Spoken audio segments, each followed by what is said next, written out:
দুই দিন পর পর কিছু বুদ্ধিজীবী বা কিছু জ্ঞান পাপী বাংলাদেশে বিতর্ক উঠায় যে মূর্তি হারাম, ভাস্কর্য হারাম না, মূর্তির পূজা হয় শিরিকের দ্বারা, এর দ্বারা শিরিক জিন্দা থাকে, এজন্য মূর্তি পূজা নিষিদ্ধ, তাই মূর্তিও নিষিদ্ধ, কিন্তু ভাস্কর্যে কোনো সমস্যা নাই। যদি জিজ্ঞেস করেন মূর্তি কি আর ভাস্কর্য কি, বলবে যেইটার পূজা দেয় ওইটা হলো মূর্তি, যেইটার পূজা দেয় না কিন্তু রাস্তার কোনায় দাঁড় করায় রাখলে অমুক দলের রাজনীতি চাঙ্গা হয়, অমুকের আব্বার ছবি, তমুকের দুলাভাইয়ের ছবি, তমুকের শালার ছবি, এগুলো বড় বড় করে দেশের মধ্যে বানায় রাখলে, তাও নিজের বাপের পয়সা দিয়া না, জনগণের করের টাকা দিয়া, রাস্তা ভাঙলে ভাঙুক, ঢাকায় মশা বাড়লে বাড়ুক, বৃষ্টিতে পানি জমলে জমুক, অন্তত তমুকের বাপেরা, তমুকের দুলাভাইয়ের, তমুকের শালার মূর্তি দেশে টানায় রাখলেই বাস কাজ হয়ে যাবে।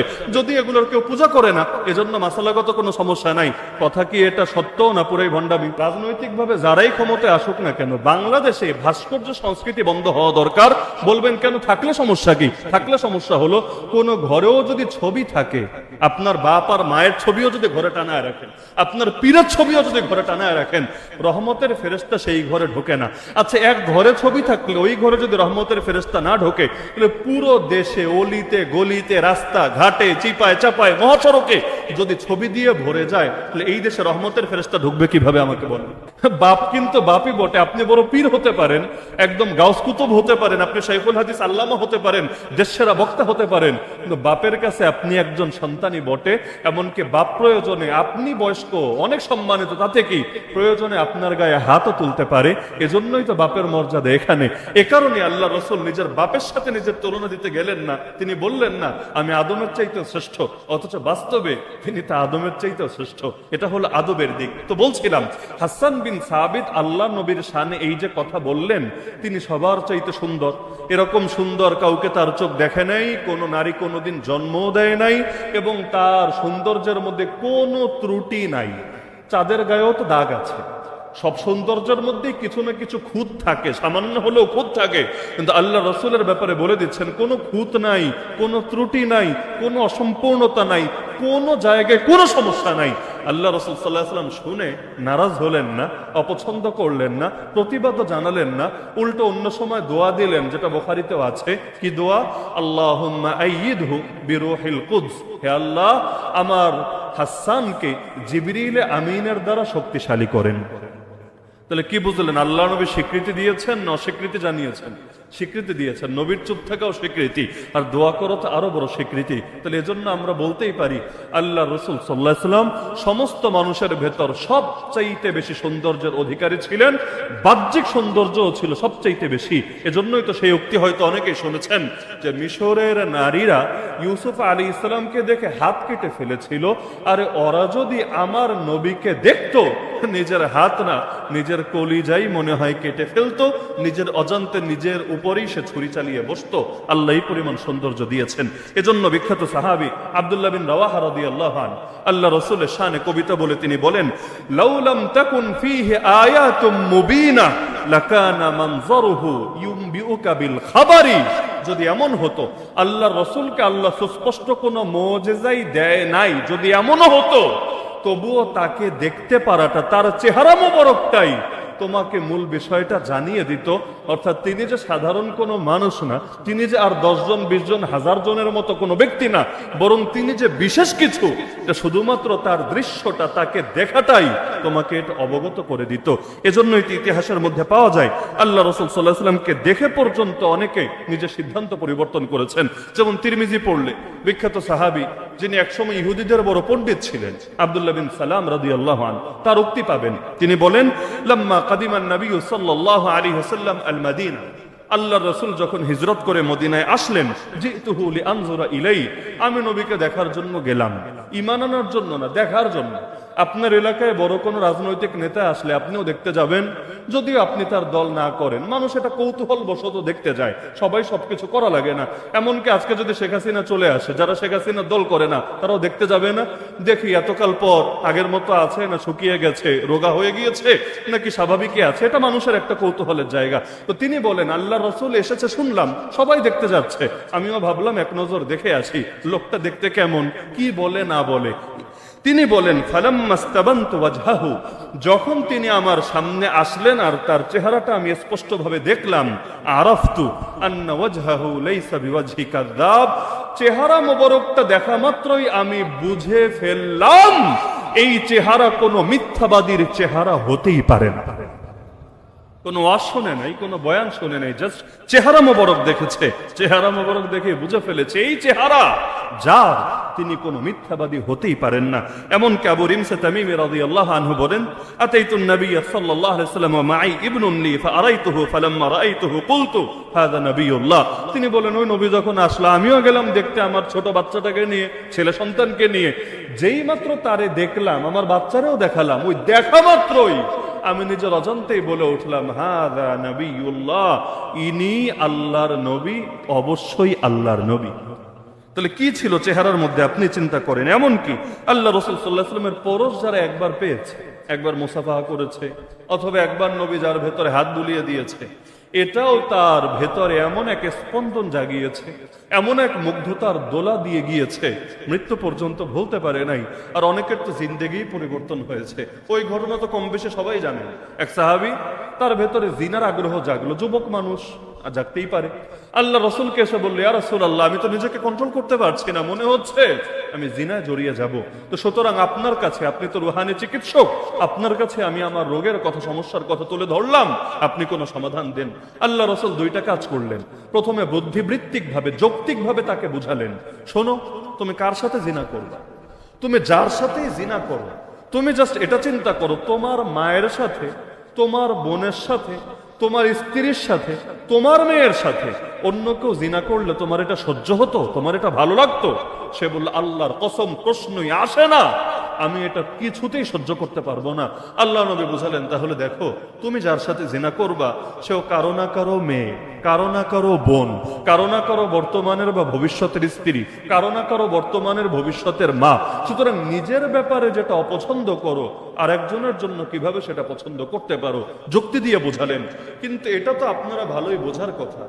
মাথায় যখন শয়তানি ওঠে, যতই যুক্তি দেখানো হোক লাভ হয় না, বরঞ্চ তখন মানুষ অন্যায়ের দিকে ছুটতে থাকে অন্ধের মতো করে।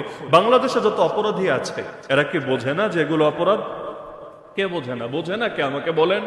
সবাই বুঝে শুনেই অপরাধ করে। এমনকি কখনো এমন হয় অপরাধ করতে যাওয়ার আগে তার বিবেক তাকে বাধা দেয়, কিন্তু থামতে পারে না, নিজেকে ফিরাতে পারে না, বরঞ্চ ঠিকই অপরাধে জড়িয়ে যায়। এজন্য আল্লাহ রসুল সাল্লাল্লাহু আলাইহি ওয়াসাল্লাম যুক্তি দিয়ে শেষ করলেন না। আল্লাহ রসুল তার হাতটা ওই সাহাবীর বুকের মধ্যে বুলিয়ে দিলেন, জাস্ট হাতটা বুলিয়ে দিলেন। কি যে ছিল সেই হাতের পরশে, সেই সাহাবী বুড়াকালে গিয়ে বলে, ওই দিনের পর থেকে আমার ভেতর থেকে জিনার আগ্রহ এমন ভাবে বের হলো, আজ পর্যন্ত জিনার কল্পনা আসা দূরের কথা, কোন পর নারীর দিকে একটা কুদৃষ্টি দেওয়ার কল্পনা আর আমার ভেতরে আসে না। কি ছিল সেই হাতের ভেতরে, আপনি জাস্ট একবার চিন্তা করেন। এমনকি ইমাম আহমদ রাহিমাহুল্লাহ তার মুসনাদে আহমদের মধ্যে বিখ্যাত সাহাবী সাদ বিন আবি ওয়াক্কাস রাদিয়াল্লাহু আনহু হাদিস এনেছেন। তিনি বলেন, ইশতাকাইতু বিমাক্কা ফাদাখালা আলাইয়া রাসূলুল্লাহ সাল্লাল্লাহু আলাইহি ওয়াসাল্লাম ইয়াউদুনি। মক্কায় আমি একবার অসুস্থ হয়ে পড়লাম, আল্লাহ রাসূল সাল্লাল্লাহু আলাইহি ওয়াসাল্লাম সেবা করার জন্য আমার কাছে আসলেন। চিন্তা করেন, সাধারণ একজন সাহাবী অসুস্থ হয়েছে, নবী হাজির, এই অসুস্থ রোগীর সেবা করবে বলে আপনারা কতটুকু করতে পারেন চিন্তা রাখেন। কারণ ইয়াদাতুল মারিজ, অসুস্থ রোগীর সেবা করা যেন তেন সুন্নত না, এমন গুরুত্বপূর্ণ সুন্নত। আপনি যদি কোনো অসুস্থ রোগী দেখার জন্য ঘর থেকে বের হন, আসমান থেকে ফেরেশতা ডেকে ডেকে সুসংবাদ শোনাতে থাকে, আরে তোর পথ চলা কামিয়াব, তোর জীবন কামিয়াব, জান্নাতকে তোর ঠিকানা বানিয়ে দেওয়া হয়েছে। من عاد مريضا أو زار أخا له في الله ناداه مناد من السماء أن طبت وطاب ممشاك وتبوأت من الجنة منزلا। তো সাদ বিন আবি ওয়াক্কাস বলেন, আল্লাহর রাসূল আমাকে দেখতে আসলেন, فوضع يده على جبهتي فمسح وجهي وصدري وبطني। তিনি বলেন, আল্লাহর রাসূল এসে প্রথমে আমার কপালে হাত রাখলেন, এরপর আমার চেহারা, আমার বুক, আমার পেট, এগুলো তিনি মুছে দিলেন, মাসা করে দিলেন। তিনি বলেন, فما زلت يخيل إلي أني أجد برد يده على كبدي حتى الساعة। আজও পর্যন্ত আমি এটা ভুলতে পারি না। এখনো আমার মনে হয়, আমার কল্পনায় ভাসে যে আমি আল্লাহ রাসূলের পরশ অনুভব করতে পারছি আমার কপালে, আমার চেহারায়, আমার বুকে, আমার পেটে।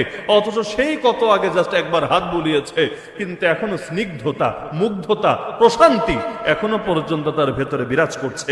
এমনকি ইমাম মুসলিম রাহিমাহুল্লাহ তার সহিহ মুসলিম গ্রন্থে হাদিস এনেছেন, বিখ্যাত সাহাবী জাবির ইবনে সামুরা রাদিয়াল্লাহু আনহু থেকে তিনি বলেন, মাসাহা রাসূলুল্লাহ সাল্লাল্লাহু আলাইহি ওয়াসাল্লাম খাদ্দি ফাওয়াজাদতু লিয়াদিহি বারদান ওয়া রিহা কাআন্নামা আখরাজাহা মিন জাওনাতি আত্তার। আল্লাহ রাসূল একবার আমার গালে হাত বুলিয়ে দিয়েছিলেন, সেই সময় আমার কাছে এমন প্রশান্তি এবং এমন এক ঘ্রাণ আমি অনুভব করেছিলাম, মনে হচ্ছিল যেন কোনো আতরের কোনো কৌটা থেকে, সুগন্ধির কোনো কৌটা থেকে তিনি তার হাত বের করে আমার গালে লাগিয়েছেন। এমন প্রশান্তি আর এমন সুন্দর ঘ্রাণ আমি পেয়েছিলাম। এমনকি হাতও তো ছিল মাশাআল্লাহ, আল্লাহ এমন এক হাত দিয়েছেন। আল্লাহ রাসূল সাল্লাল্লাহু আলাইহি ওয়াসাল্লামের বিখ্যাত সাহাবী আনাস রাদিয়াল্লাহু আনহু 10 বছর যিনি নবীর খেদমত করেছেন, তিনি বলেন, যে হাদিসটা বুখারীতেও আছে মুসলিমেও আছে, মা মাসাস্তু হারিরান ওয়ালা দিবাজান আলিয়ানা মিন কাফি রাসূলিল্লাহি সাল্লাল্লাহু আলাইহি ওয়াসাল্লাম। তিনি বলেন, জীবনে বহুত রেশমি কাপড় ধরেছি, বহুত নরম মোলায়েম কাপড় ধরেছি, কিন্তু আল্লাহর রাসূল সাল্লাল্লাহু আলাইহি ওয়াসাল্লামের হাতের চাইতে বেশি নরম কোন রেশম অথবা কোন নরম কাপড় আমি জীবনে স্পর্শ করি নাই। এত নরম ছিল তার হাত। আঘাত কিন্তু নরম ছিল না। হাত দিয়ে যখন আঘাত করতেন, আঘাতটা নরম ছিল না, আঘাত ছিল বড় ভয়ানক, কিন্তু এমনি হাতটা ছিল এত নরম। আপনি বলতে পারেন সাহাবী মনে আবেগে বলে ফেলেছে। আরে ভাই, আবেগ কয়দিন থাকে? আবেগ কয়দিন থাকে? 10-10টা বছর যখন একজনের ঘরে থেকে তার খেদমত করে, তখন আবেগের চাইতো বাস্তবতা তার সামনে বেশিই থাকে। আপনিও দেখবেন যারা অনেক মহব্বত করেন, একবার দেখা হলে আলাদা এক ধরনের অনুভূতি কাজ করবে। নিয়মিত তার সঙ্গে থাকেন, হয়তো ভালোবাসা অনেক বাড়বে, না হলে কমতে কমতে জিরোর কাছাকাছি আসবে। আপনি চিন্তা করবেন, আয় রে, ভাবলাম কি আর বাস্তবে পেলাম কি। অনেক ক্ষেত্রে এমন হয়। মুফতি আমিন রহমতুল্লাহ আলী বলতেন যে, তোমরা আমাদের মহব্বত করলে একটু দূর থেকেই মহব্বত করো, বেশি কাছে এসো না, না হলে বগলের গন্ধ নাকে গিয়ে ঢুকবে। মানে একটা রূপক কথা আর কি, যে এত কাছে এসো না, লাস্টে গিয়ে বলবা আরে ভাবলাম একরকম আর আলেমদের পেলাম আর একরকম। তাহলে কিছুটা দূরত্ব রেখেই মহব্বত করো, সেই ক্ষেত্রে মহব্বতটা অটুট থাকবে। এজন্যই তো আল্লাহ রাসূল বলেন যে ঘরের স্ত্রীর কাছে উত্তম যে, বাস্তবেই উত্তম সে। এবং নিজের ব্যাপারে বলেন, আমি আমার স্ত্রীদের নিকট সর্বোত্তম। কেন? বাহিরে ভাই বহুত সাধু বাবা সেজে থাকা যায়। সমাজে এমন মানুষও আছে যারা হয়তো কোনো রিসেপশনে চাকরি করে, অথবা সেল সেন্টারে চাকরি করে, অথবা কোনো কল সেন্টারে চাকরি করে, মুখ থেকে অল টাইম মধু ঝরে, সার সার ছাড়া কোনো আলাপই নাই, সব সময় মুখে হাসি লেগে আছে। আর একটা রিক্সাওয়ালা গেল সার সার, মানে কি রেখে কি করবে, একদম পুরো জীবন দিয়ে দিবে।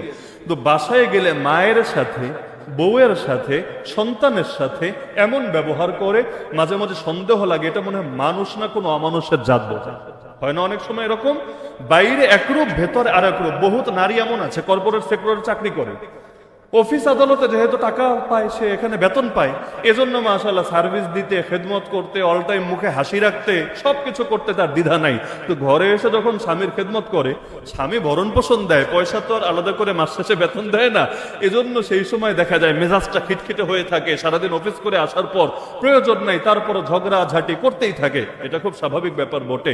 এজন্য বহুত মানুষ এমন যাদের বাহিরে একরূপ, ভেতরে আরেক রূপ। আমি যদি এখানে আমার সামনে বাচ্চা কাচ্চা যারা আছেন বা কিশোর তরুণ যারা আছেন, তাদেরকেও যদি জিজ্ঞেস করি যে কারা কারা বাইরের মানুষকে সালাম দেন, অধিকাংশই হাত তুলবে। যে নিয়মিত না দিলেও আলহামদুলিল্লাহ, অনিয়মিত হলেও আমরা সালাম দেই, মুরব্বীদেরকে দেই, হুজুরদেরকে দেই, অনেককেই আমরা সালাম দেই। কিন্তু যদি আমি জিজ্ঞেস করি নিজের মা বাবাকে সালাম দেন, এরকম কয়জন আছেন? দেখবেন অনেকে আর হাত তুলতে পারছে না। কেন? আপনার মা বাবা আপনার দোয়া পাওয়ার হকদার না? আপনার মা বাবা আপনার দোয়া পাওয়ার হকদার না? সালাম মানে তো শান্তির দোয়া, শান্তির দোয়ার সবচাইতে বড় হকদারি তো আপনার মা, আপনার বাবা। তো দুনিয়া সবাইরা সালাম দিয়ে উল্টায় ফেলেন, চেনেন না, জানেন না, তারাও দেখলে সালাম দিতে থাকেন, আর মাকে সালাম দেন না, বাপকে সালাম দেন না। কিসের সন্তান আপনি? নাকি সবার জন্যই শান্তি চান, শুধু নিজের ঘরের মানুষগুলোর জন্য শান্তি চান না? এজন্যই বাইরে শান্তি আর ঘরে কোনো শান্তি নেই। বহু লোক আছে রাত 12টা পার হয়তো ঘরে ফিরতে চায় না, ঘরে ভাল লাগে না। চায়ের দোকানে মজা, অফিস আদালতে মজা, আড্ডাখানায় মজা, বাজারে মজা, ঘরে তার মজা লাগে না। অথচ আল্লাহ রাসূল তার কত সাহাবীকে উপদেশ দিতেন, ওয়ালিয়াসাকা বাইতুক, তোমার ঘর যেন তোমার জন্য প্রশস্ত হয়ে যায়। মানে ঘরে বেশি টাইম থাকবা, ফিতনা কম হবে, গুনাহ কম হবে। আর বাজার তো সবচেয়ে খারাপ জায়গা। আবগাদুল বিলাদি ইলাল্লাহি আসওয়াকুহা, আল্লাহ রাসূল বলেন আল্লাহর কাছে সবচেয়ে ঘৃণিত জায়গা হলো বাজার। বাজারে থাকলে ইচ্ছা অনিচ্ছায় পাপ হতেই থাকবে, হতেই থাকবে। এরপরও বহু লোক আছে ঘরে ভাল লাগে না, বাইরে ভাল লাগে। বাইরে সালামের আমল করে, কিন্তু ঘরে আর কোনো সালাম কালাম নাই। ঘরের মধ্যে তার শান্তিও ঢোকে না। ঘরে ঢোকার সময় কয়জন বিসমিল্লাহ বলে ঢোকেন আমাকে বলেন? মসজিদে ঢোকার আগে মাশাআল্লাহ এক একজন পীর সাহেব শুধু বিসমিল্লাহ না, বিসমিল্লাহ ওয়াসসালাতু ওয়াসসালামু আলা রাসূলিল্লাহ আল্লাহুম্মা ইফতাহ লি আবওয়াবা রাহমাতিক, পারলে আরো 10টা 20টা দোয়া পড়ে। ঘরে ঢোকার সময় বিসমিল্লাহ বলে কয়জন ঢোকেন? অথচ হাদিসে আছে বিসমিল্লাহ বলে যদি ঘরে না ঢোকে সে একা ঢোকে না, সঙ্গে শয়তানও ঢুকে পড়ে ঘরে। শয়তান ঘরে ঢোকার পর কি করবে এটা তো বোঝেনি ভালো। শয়তান যদি ঘরে ঢোকে ঘরের খুব কল্যাণ হবে না, ঘরের খুব ফায়দা হবে না? তো শয়তান ঘরে ঢোকার পর যে বেবরকতি, যে ঝগড়াঝাটি, যে পাপাচার সৃষ্টি করে, এগুলোর ফলে আমরা দৈনন্দিন জীবনে পেয়ে থাকি। এজন্য বাইরে এত দোয়া, অন্য জায়গায় এত দোয়া, নিজের ঘরে দোয়ার খবর নাই। এজন্য 2টা নিয়ত আজকে থেকে করে ফেলেন। যখনই ঘরে প্রবেশ করব সালাম দিয়ে প্রবেশ করব। নিয়ত করতে পারবেন তো ইনশাআল্লাহ? ঘরে যদি একজন মানুষ না থাকে তাও সালাম দিব। বলবেন তাহলে আবার কারে সালাম দিব? কেন ঘরে জিন নাই, ঘরে ফেরেশতা নাই? আমরা আসসালামু আলাইকুম বলি কেন? কুম মানে বুঝেন? কুম মানে হলো তোমাদের, তোমাদের উপর শান্তি বর্ষিত হোক। তাহলে একজন মানুষকে যদি সালাম দেই তাহলে তোমাদের না বলে তোমার বলা দরকার ছিল না, তোমার, তোমার বা আপনার উপর শান্তি বর্ষিত হোক। এখানে তো তোমাদের বা আপনাদের বলার দরকার নেই, মানুষ একজন। আমাকে কয়দিন আগে একটা বাচ্চা প্রশ্নও করেছে যে আমরা আসসালামু আলাইকুম কেন বলি? একজন হলে তো আসসালামু আলাইকা বললেও হয়। নতুন আরবি শিখেছে, এখন আরবির নিয়ম সে বুঝে ফেলেছে যে কামানি হলো একজন আর কুম্মানি হলো অনেকজন। তাহলে আসসালামু আলাইকুম কেন বলি? সামনে তো একজন, কা বললেও তো হতো। তখন আমি জবাব দিলাম, আরে সালাম দৃশ্যমান একজনকে দিচ্ছি, ঠিক আছে, অদৃশ্য আরো অনেকজন আছে, তার সঙ্গে ফেরেশতারাও আছে, জিনেরাও আছে। এমনকি এই যে নামাজে সালাম ফিরাই না, ডাইন দিকে একবার আসসালামু আলাইকুম রাহমাতুল্লাহ, বাম দিকে আরেকবার আসসালামু আলাইকুম রাহমাতুল্লাহ। আমরা নিয়াতের মধ্যে কিন্তু সবগুলো নিয়াতই রাখি, আমরা নিয়াতে সবগুলোই রাখি। ডান পাশে যত মুসল্লি এদেরকেও নিয়াত করে ফেলেছি, ডান পাশে যত জিনরা আমরা দেখছি না, হয়তো নিয়মিত প্রতি সপ্তাহে টাকা টোকা দেয়ও না দান বাক্সে, বাকি যে জিনেরা এসে মসজিদে নামাজ পড়ে আমাদের এই মসজিদে, ওদেরও আমরা নিয়াত করি। আর রহমতের যত ফেরেশতা আছে আমরা ওদেরকেও নিয়াত করি। একইভাবে বাম দিকে সালাম দেওয়ার সময়ও আমরা উভয়টা নিয়াত করি। এজন্য ঘরে যখন যাবেন মাথায় রাখবেন, ঘরে যদি কেউ না থাকে তারপরে সালাম দিবেন, বরকত পাবেন ইনশাআল্লাহ। আর অবশ্যই বিসমিল্লাহ বলে ঢুকবেন। এই 2টা নিয়াত একদম বাচ্চা থেকে নিয়ে মুরব্বী সকলে করে ফেলেন। ঘরে যখনই ঢুকবো বিসমিল্লাহ বলে ঢুকবো ইনশাআল্লাহ। ঘরে যখনই ঢুকবো অবশ্যই সালাম দিয়ে ঢুকবো ইনশাআল্লাহ। আর আমার সালামের সবচাইতে বড় হকদার আমার ঘরের লোকেরা, বাইরের লোক পরে। শান্তি আমার ঘরে লাগবে সবার আগে। এজন্য স্বামী স্ত্রীকে সালাম দিবে, স্ত্রী স্বামীকে সালাম দিবে, বাপ সন্তানকে সালাম দিবে, সন্তানও বাপকে সালাম দিবে। তাহলে সালাম পাওয়ার অপেক্ষায় থাকবেন না, সালাম দেওয়ার অপেক্ষায় থাকবেন। নবী বলেন যে আগে সালাম দেয় আমি গ্যারান্টি দিলাম সে অহংকার থেকে মুক্ত। আর অহংকার থেকে মুক্ত মানে জান্নাত কনফার্ম। কারণ ন্যূনতম অহংকার থাকলে আপনি জান্নাতে যেতে পারবেন না। তো নবী গ্যারান্টি দিচ্ছেন আল বাদিউ বিস সালাম বারিউম মিনাল কিবর, যারা আগে সালাম দেয় তারা অহংকার থেকে মুক্ত। পরে সালাম দেওয়া মানে অহংকার থেকে মুক্ত না, বরং এটা অহংকারের আলামত। বহু লোক এমন আছে অপেক্ষায় থাকে, আর একজন সালাম না দিলে রাগ করে। রাগ করে কেন? কারণ সে ভাবে এটা আমার প্রাপ্য। এই যে বরত্ব তোমার ভেতরে ঢুকেছে, এইটাই ভাই অহংকার। আর যদি তুমি ছোটকেও সালাম দিতে পারো, অধীনস্থকেও সালাম দিতে পারো, এটা হলো বিনয়। আল্লাহ রসুলকে লোকে কমই সালাম দিতে পারত, অপেক্ষা করে পারত না। কেন? আল্লাহ রসুলের চাইতে আর বড় কে আছে? আল্লাহ রসুলের চাইতে আর বড় কে আছে? এমনকি রাসূলের পরশে যারা আসে তারাও তো যায় বড় হয়ে। যেমন আম্মা জান আয়েশা রাদিয়াল্লাহু আনহা, আবু বকর রাদিয়াল্লাহু আনহু মেয়ে না? বংশগত বিবেচনায় তিনি তার মেয়ে, কিন্তু ঈমানগত বিবেচনায় আবু বকর উল্টো আয়েশার ছেলে। বলবেন কিভাবে? বাপ আবার ছেলে হলো কিভাবে? কারণ উম্মুল মুমিনিন, উম্মুল মুমিনিন সমস্ত ঈমানদারদের মা, সমস্ত ঈমানদারদের মা। সমস্ত ঈমানদারের মধ্যে আবু বকর নাই, ওমর নাই, ওসমান নাই, আলী নাই। তাহলে ঈমানের বিবেচনায় আল্লাহ রাসূল সাল্লাল্লাহু আলাইহি ওয়াসাল্লামের পরশে এসে ওই নারীটাও এত দামি হয়েছে যে তিনি সমস্ত ঈমানদারদের জন্য মা হয়ে গিয়েছেন। এজন্যই তো নবীর ওফাতের পরও তার স্ত্রীদের বিয়ে করা যায় না। অনেকগুলো কারণ, এর মধ্যে এটাও একটা রহস্য বটে। কারণ মাকে আবার সন্তান বিয়ে করবে কিভাবে? মাকে আবার সন্তান বিয়ে করবে কিভাবে? আর আল্লাহ রসুলের স্ত্রীরা দুনিয়াতেও নবীর স্ত্রী, আখিরাতেও নবীর স্ত্রী। এখন অন্য কারো সঙ্গে যদি বিয়ে হয় তাহলে হাদিসে তো আছে আল মারআতু লিআখিরি আজওয়াজিহা, নারী তার সর্বশেষ স্বামীর সঙ্গে জান্নাতে থাকবে, সর্বশেষ স্বামীর সঙ্গে। তো এখন যদি অন্য কেউ নবীর কোন স্ত্রীকে বিয়ে করে তাহলে জান্নাতে সে তো আর নবীর সঙ্গে থাকার সৌভাগ্য পাবে না, বরঞ্চ অন্য কারো সঙ্গী হবে। অথচ আল্লাহ রসুল বলেন তারা দুনিয়াতেও আমার সঙ্গী, জান্নাতেও আমার সঙ্গী। আল্লাহ রসুলের ঘোষণা। তাহলে বলছিলাম যে আনাস রাদিয়াল্লাহু আনহু 10 বছর খেদমত করেছেন, শুধু আবেগ না, বাস্তবতার জায়গা থেকে তিনি বলছেন আল্লাহ রসুলের হাতের চাইতে বেশি নরম, বেশি মোলায়েম, বেশি কোমল কোনো স্পর্শ আমি পাই নাই। ওয়ালা শামামতু মিসকান ওয়ালা আমবারান আতিয়াবা মিন রিহি রাসূলিল্লাহি সাল্লাল্লাহু আলাইহি ওয়াসাল্লাম। আর আল্লাহ রসুলের গা থেকে যে ঘ্রাণ আসতো, ন্যাচারাল ঘ্রাণ, এটা এত বেশি ঘ্রাণ ছিল, এর চাইতে সুঘ্রাণযুক্ত কোন মেশকে আম্বর অথবা অন্য কোন আতর আমি কখনোই অনুভব করি নাই। সুবহানাল্লাহ। তো অনেক নারী এমনও হতো, যেমন আনাস রাদিয়াল্লাহু আনহু মা আল্লাহ রসুলের আত্মীয় বটে, আল্লাহ রসুলের ঘাম পর্যন্ত আতরের শেষের মধ্যে ভরে রাখতেন। কেন? কারণ সেটা ছিল এত দামি খুশবু এবং এত সুঘ্রাণযুক্ত খুশবু, পৃথিবীর কোনো বাজারে এত দামি খুশবু কখনোই পাওয়া যেত না এবং যাওয়ার কথা কল্পনাও করা যেত না। তাহলে এই সমস্ত গুণের দিক থেকে এমনকি নবীকে যারা দেখতো, যারা চিনত না, জানতো না, প্রথমবার দেখতো, তারাও সকলে বুঝতো যে সে এমন এক সৌন্দর্যের সামনে দাঁড়িয়ে আছে যেটা আসলে ভাষায় প্রকাশ করা সম্ভব না। যদিও একটা ব্যাপার হলো, যারা হাদিসের কিতাব পড়েছেন, বিশেষ করে শামাইলের কিতাব, এটা জানেন আল্লাহ রসুলের দৈহিক সৌন্দর্যের বিবরণ খুব কম সাহাবী দিয়েছেন। আপনি আপনার মাকে অনেক দেখেছেন, বাবাকে অনেক দেখেছেন, কিন্তু আপনি নিজের বাবার মায়ের সৌন্দর্য কয়বার কয়জনের সামনে নিজের ভাষায় উদ্ধৃত করতে পেরেছেন? আর আল্লাহ রসুল তো ছিল এমন এক সুন্দর, মাশাআল্লাহ, বিশেষ করে তার কাছের সাহাবী যারা, তার নিকটস্থ সাহাবী যারা, তার দিকে তাকিয়েও বেশিক্ষণ থাকতে পারতেন না। চেহারার মধ্যে এমন এক নূর ছিল, এমন এক গাম্ভীর্য ছিল, তাকেও বেশিক্ষণ থাকতে পারতেন না, অটোমেটিক দৃষ্টি নিচের দিকে নেমে আসতো। এজন্য খুব কম সাহাবী আল্লাহ রাসূল সাল্লাল্লাহু আলাইহি ওয়াসাল্লামের সৌন্দর্য নিজেদের ভাষায় ফুটিয়ে তোলার সাহস করেছিল। সাহস না হলে, সবচাইতে বেশি হাদিস বর্ণিত হয়েছে কার থেকে? আবু হুরায়রা রাদিয়াল্লাহু আনহু থেকে। তিনি নবীর সোহবত পেয়েছেন কয় বছর? মাত্র 3 বছর। অপরদিকে আবু বকর রাদিয়াল্লাহু আনহু নবীর সোহবত তো বলতে গেলে সবচাইতে বেশি পেয়েছেন। একদম সেই নবী হিসাবে প্রকাশিত হওয়ার আগ থেকে সোহবত শুরু, একদম গুহার মধ্যে বলেন আর মক্কায় বলেন আর মদিনায় বলেন, একান্তে এত সোহবত পেয়েছেন। অথচ তার থেকে মাত্র 2 ডজনের কিছু বেশি হাদিস বর্ণিত আছে। এত কম কেন? আবু হুরায়রা রাদিয়াল্লাহু আনহু যদি 3 বছরে প্রায় 5,500 বলতে পারে, ওনার তো তাহলে 23 বছরে অন্তত 50,000 হওয়ার কথা। তাহলে এই 24, 25, 26টা হাদিস কেন? এর বড় একটা কারণ হলো নবীর সাহাবীরা নবীর ব্যাপারে হাদিস বলতেও ভয় পেতেন। না জানি বলতে গিয়ে কোনো শব্দ কম হয়ে যায়, না জানি বেশি হয়ে যায়, না জানি এর জন্য কিয়ামতের দিন আমাকে ধরা খেতে হয়, আল্লাহর নবী নারাজ হয়ে যায়, এই ভয়ের কারণে। এমনকি আব্দুল্লাহ বিন মাসউদ রাদিয়াল্লাহু আনহু হাদিস বলতে গেলে ঘেমে যেতেন, শীতের দিনে ঘেমে যেতেন, চেহারা লাল হয়ে যেত, আর চিন্তা করতেন, হায় রে, নবীর নামে বলছি, যদি কথা একটু এদিক সেদিক হয় আমার জন্য তো জাহান্নাম অপেক্ষা করবে। কারণ নবীর নামে হাদিস চালানো মানে ইসলামের মধ্যে নতুন কিছু ঢোকার রাস্তা খোলা। অথচ আজকাল কত বাঙালি, আল্লাহ মাফ করুক, মূর্খ, পড়াশোনা নাই, কিচ্ছু নাই, যা মনে চায় নবীর নামে চালাতেই থাকে, চালাতেই থাকে, চালাতেই থাকে। যদি গিয়ে ধরেন, এই বেটা এটা জাল হাদিস তুই বললি কেন, আপনারে এমন একটা হাসি মেরে বলবে আমি জানতাম না। তার মানে না যাই না নবীর নামে যা ইচ্ছা বলা যায়। অথচ প্রধানমন্ত্রীর নামে যা ইচ্ছা বলা যায় না, একদম জেলে নিয়ে যাবে, নেবে না। একজন বড় নেতার নামে যা ইচ্ছা বলা যায় না, আপনার বাসায় মব হামলা চালিয়ে দিবে, আপনারে ধরে পিটানি শুরু করে দিবে।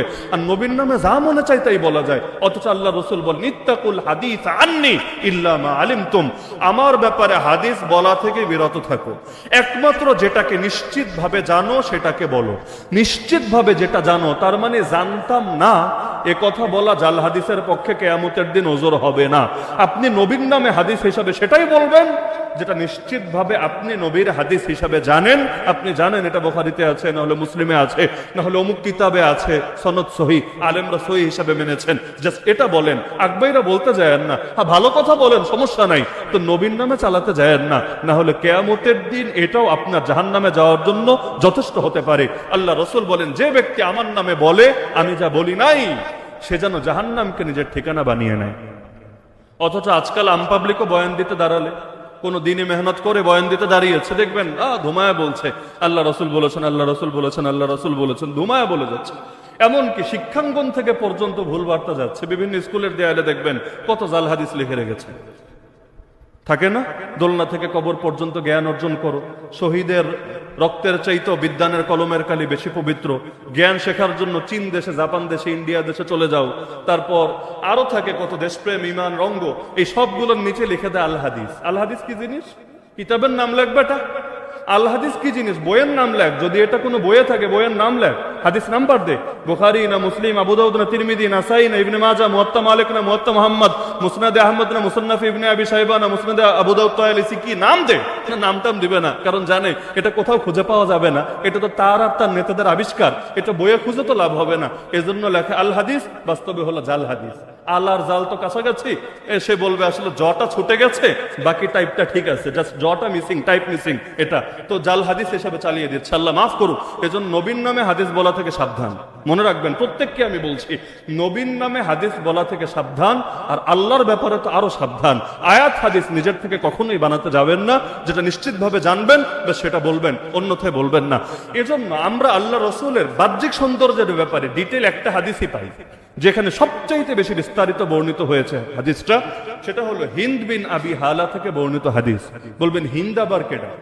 হিন্দ সহজে চিনবেন আপনারা, যিনি আমির হামজা রাদিয়াল্লাহু আনহুর বুক চিরার পর কলিজাটাও বের করে চিবিয়ে খেয়ে ফেলেছিলেন, যিনি আল্লাহ রসুলের এক সময়ের বড় দুশমন আবু সুফিয়ানের স্ত্রী ছিলেন, যিনি মুআবিয়া রাদিয়াল্লাহু আনহু মা ছিলেন, যদিও পরবর্তীতে সবাই মুসলমান হয়ে গিয়েছিলেন। আবু সুফিয়ানও মুসলমান হয়েছে মক্কা বিজয়ের পর, হিন্দু মুসলমান হয়েছে মক্কা বিজয়ের পর, আর মুআবিয়া রাদিয়াল্লাহু আনহু তো বাল্যকাল থেকেই মুসলমান।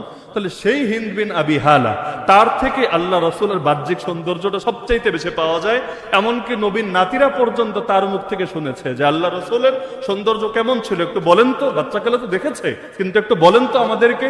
একদম ভেঙে চুরে বিস্তারিত ভাবে তিনি বলেছেন।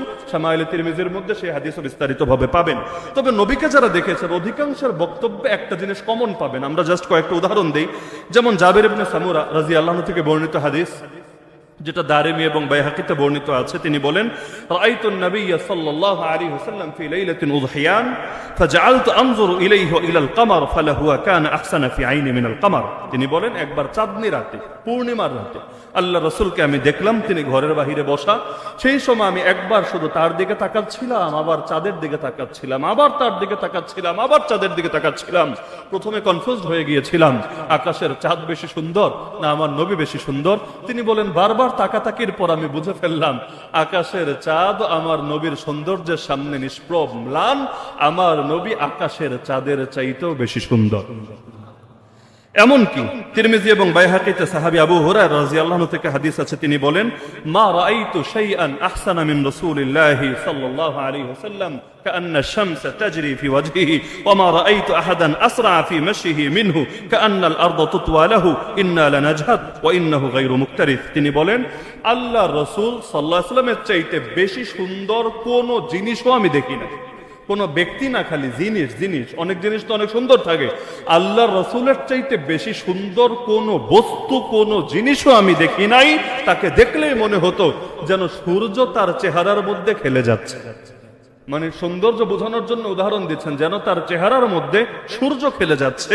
এবং তিনি বলেন, আল্লাহ রাসূলের চাইতে বেশি দ্রুত গতিতে হাঁটতেও আমি কাউকে দেখি নাই। বলবেন কেন? আস্তে আস্তে হাঁটলেই তো চলতো না রে ভাই। আস্তে আস্তে হাঁটার মধ্যেও ভাব আছে। এজন্য দেখবেন কোন মানুষ নেতা হওয়ার আগে, মনে করেন আগে রাজপথে আন্দোলন করতো, রাস্তা কাঁপাতো, ওই সময়ের হাঁটাটা আপনি একবার ভিডিওটা প্লে করেন, আর যখন দালালি করে হোক, তোষামোদি করে হোক, যে কোনো ভাবে নেতাগিরি পেয়ে গিয়েছে, জাস্ট এখনের হাঁটাটা আপনি কম্পেয়ার করেন, দেখবেন হাত দুইটা ঝুলানোর মধ্যে, চেহারার ভাবের মধ্যে, জামার স্টাইলের মধ্যে, হাঁটার মধ্যে আপনি একটা ভিন্নতা অনুভব করতে পারবেন। এটা ব্যাকরণ দিয়ে আমি বোঝাতে পারবো না, কিন্তু দেখার মতো চোখ থাকলে প্রত্যেকে এটা দেখতে পারবেন। নেতা হওয়ার আগের হাঁটা, নেতা হওয়ার পরের হাঁটায় পার্থক্য থাকে কি না? তাহলে অধিকাংশ সময় মানুষ বেশি ধীরে ধীরে হাঁটা ভাবের কারণে, তার অন্যান্য কর্মচারীরা, নিরাপত্তা প্রহরীরা সামনে থাকবে, পিছে থাকবে, সে ধীরে ধীরে ভাব নিয়ে যাবে। আল্লাহ রাসূল কখনোই এমন করতেন না।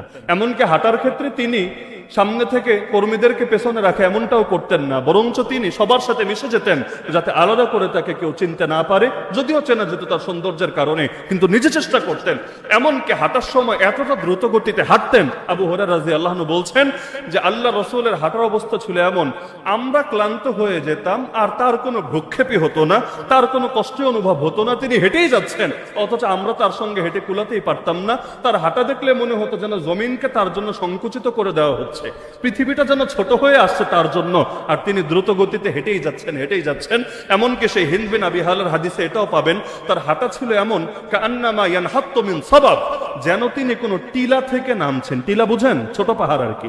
এই টিলা থেকে নামছেন। তো টিলা থেকে নামার সময় মানুষের বুকটা উপরের দিকে থাকে না নিচের দিকে থাকে?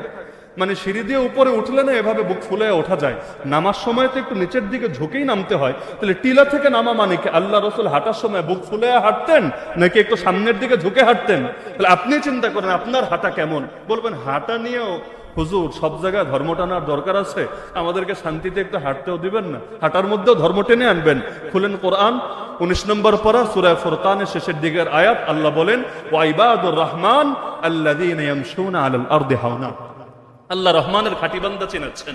রহমানের খাঁটি বান্দা কারা জানো? আল্লাহ অনেক পরিচয় দিয়েছেন, কিন্তু সবার আগে 1 নম্বরে যে গুণটা আল্লাহ তুলে ধরেছেন সেটা হলো তারা পৃথিবীতে হাঁটে, মাটির উপরে হাঁটে বিনয়ের সাথে। তার মানে যাদের হাঁটায় বিনয় নাই তারা আল্লাহর খাঁটি বান্দা না, যাদের হাঁটায় বিনয় তারা আল্লাহর খাঁটি বান্দা। বলবেন হাঁটা নিয়ে ইসলাম কেন সিরিয়াস? না, হাঁটা নিয়ে সিরিয়াস না, যারা হাঁটায়ও বিনয় আছে আসলেই বিনয়ী। কারণ ভেতরে থাকবে অহংকার আর হাঁটায় থাকবে বিনয়, এটা সম্ভব না। যার বাহ্যিকতার মধ্যেও এটা চলে এসেছে তার ভেতরটা ইতিমধ্যে এমনি ঠিক হয়ে গিয়েছে। এজন্য দেখেন না, ইসলাম স্বাভাবিকভাবে কাপড় টাকনুর নিচে পড়তে বলেন উপরে পড়তে বলে? স্বাভাবিকভাবে নিচে পড়তে বলেন উপরে পড়তে বলে কেন? হ্যাঁ, নিচে যদি কখনো ওজরের কারণে নামে, যেমন আবু বকর রাদিয়াল্লাহু আনহু এসে বিচার দিলেন, ইয়া রাসূলুল্লাহ আমি লুঙ্গি পরি। লুঙ্গি মানে ওই যে আগে তো সেলাই করা লুঙ্গি ছিল না, ওই হজে গেলে যেভাবে নিচে একটা পেঁচায় পরে এভাবে। তো অনেক সময় এমন হয় যে হঠাৎ তাকায় দেখি বা কেউ বলে এটা টাকনুর নিচে চলে গিয়েছে, আমি খেয়াল করি না, কাজ করতে করতে কোন ফাঁকে যেন চলে যায়। আর আগের যুগে তো বেশি যাওয়ার সুযোগ ছিল, কারণ যেহেতু ওই বেল্টও ছিল না। আমরাই তো হজে গিয়ে যদি বেল্ট ছাড়া কেউ তাওয়াফ শুরু করেন, মাঝখানে কখন যে আপনি বিবস্ত্র হয়ে যাবেন হয়তো টেরই পাবেন না। বেল্ট দিয়েও অনেক সময় কাপড় ঠিক রাখা যায় না, টান টান লেগে যায়। তাহলে সেখানে তিনি বলেন মাঝে মাঝে অজান্তে এমন হয়ে যায়, ইয়া রাসূলুল্লাহ আমিও জাহান্নামে চলে যাব কিনা? নবী বললেন না, তুমি যাবা না, কারণ এটা যেহেতু অনিচ্ছায় হচ্ছে, সুতরাং এটা অহংকারের নিদর্শন না। যারা অহংকার বশত নিজেদের কাপড় ঝুলিয়ে চলে তারা জাহান্নামে যাবে, তাদের পায়ের নিচের অংশ আল্লাহ জাহান্নামে নিক্ষেপ করবে। আর এক অংশ জাহান্নামে আর এক অংশ জান্নাতে যেহেতু সম্ভব না, পুরোটাই যাবে জাহান্নামে। হ্যাঁ, এই ব্যাখ্যা করার সুযোগ নাই। অহংকার থাকলে মনে হয় হারাম, অহংকার না থাকলে মনে হয় হালাল, এই ব্যাখ্যা করে অনেক পাবলিক। এজন্য মসজিদে মুয়াজ্জিন সাহেবরা আলাদা মাইকে বলা লাগে কাতার সোজা করি, মোবাইল ফোন বন্ধ রাখি, কাপড় টাকনুর নিচে উঠাই, অনেক জায়গায় বলে। এবং দেখবেন একামত শুরু হয়েছে আর বাঙালির প্যান্ট উঠানো শুরু হয়েছে। আমারে বলেন এই প্যান্ট নিচে পরা নিষেধ, এটা খালি নামাজে না সবসময়?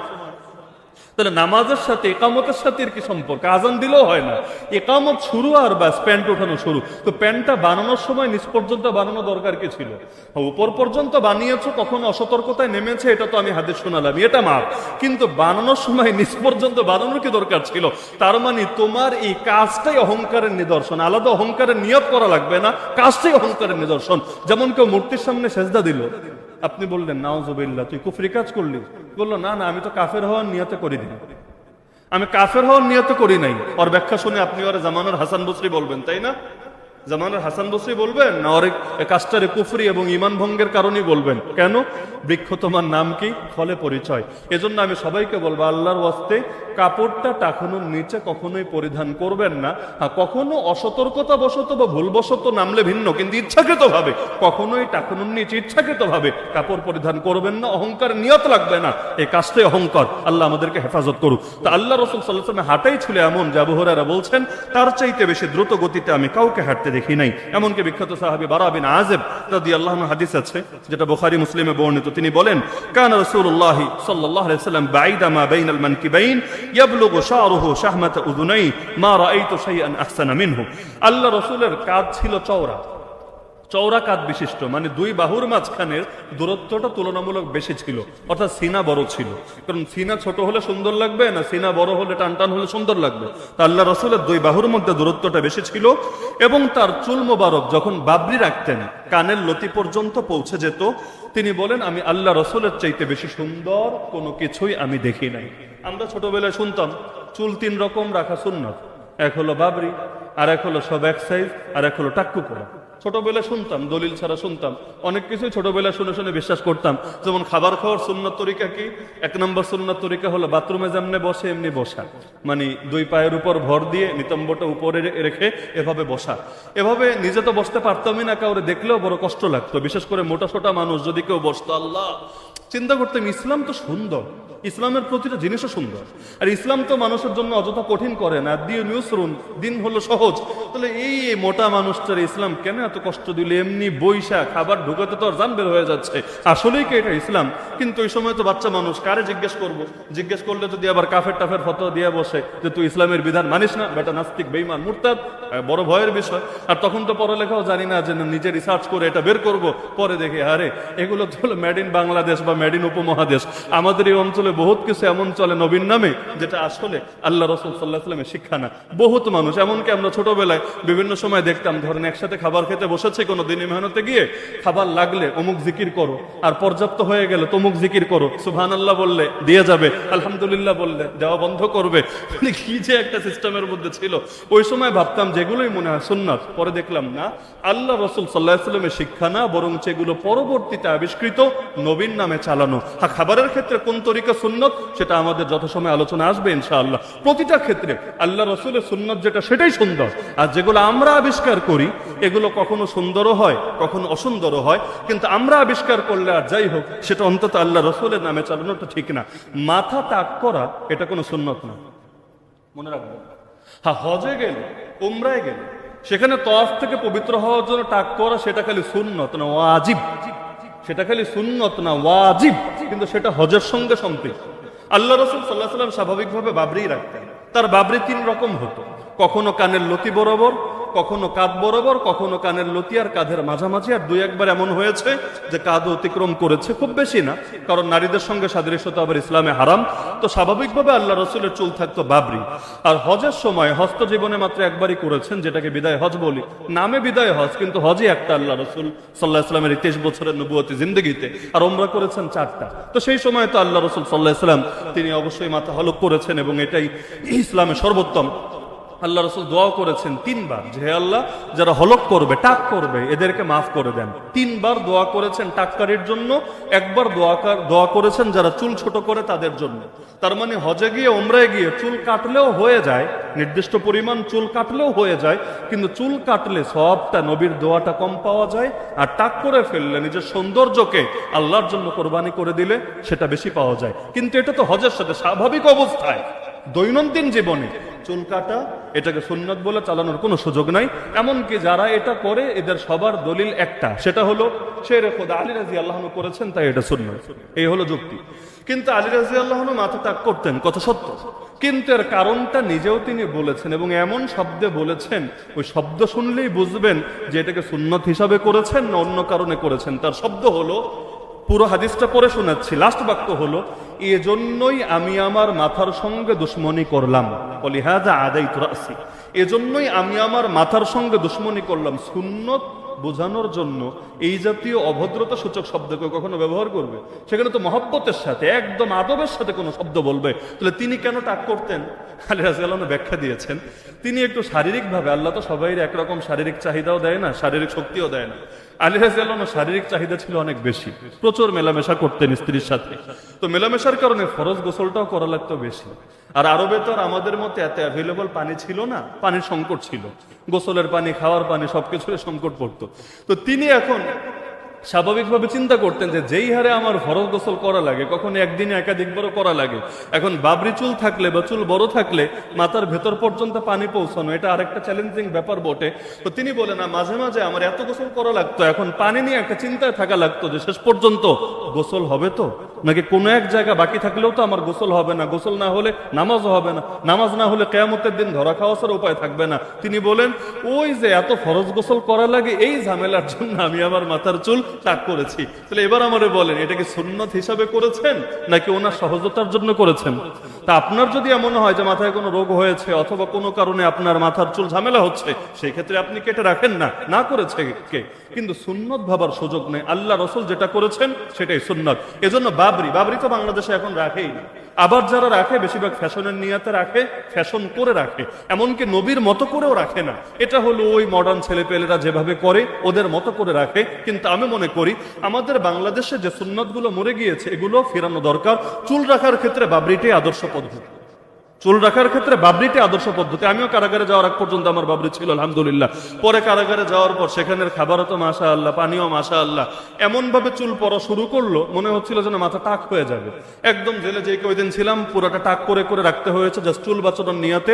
এরপর আসার পরে এখনো সেই সমস্যা পুরোপুরি কাটে নেই, শুধু চুল পরে আর পরে, বড় রাখলে আরো বেশি পরে। এজন্য আর বাবরি রাখতে পারি নাই। না হলে আমারও দিল চায় যে আল্লাহ রাসূল সাল্লাল্লাহু আলাইহি ওয়াসাল্লাম যেটা করেছেন সেটাই বেশি সুন্দর, আমরা যা করি সেটা চাইতে। কারো যদি এ কারণে চুলের কারণে পড়ালেখায় ঝামেলা হয় অথবা মাথায় বিরক্তি লাগে, মাথায় গরম লাগে, জরুরি কোনো বিষয় না, বা আলাদা বাবরি রাখতেই হবে এমন কিছু না। কিন্তু মনে রাখবেন ওই টাক্কু কররে সুন্নাত বইলে অন্তত চালায়েন না। টাক্কু কররে সুন্নাত বইলে অন্তত চালায়েন না। চুল আপনি যেভাবে ইচ্ছা রাখতে পারেন, তবে কাফের মুশরিক এবং পাপিষ্ঠদের সঙ্গে সাদৃশ্য যাতে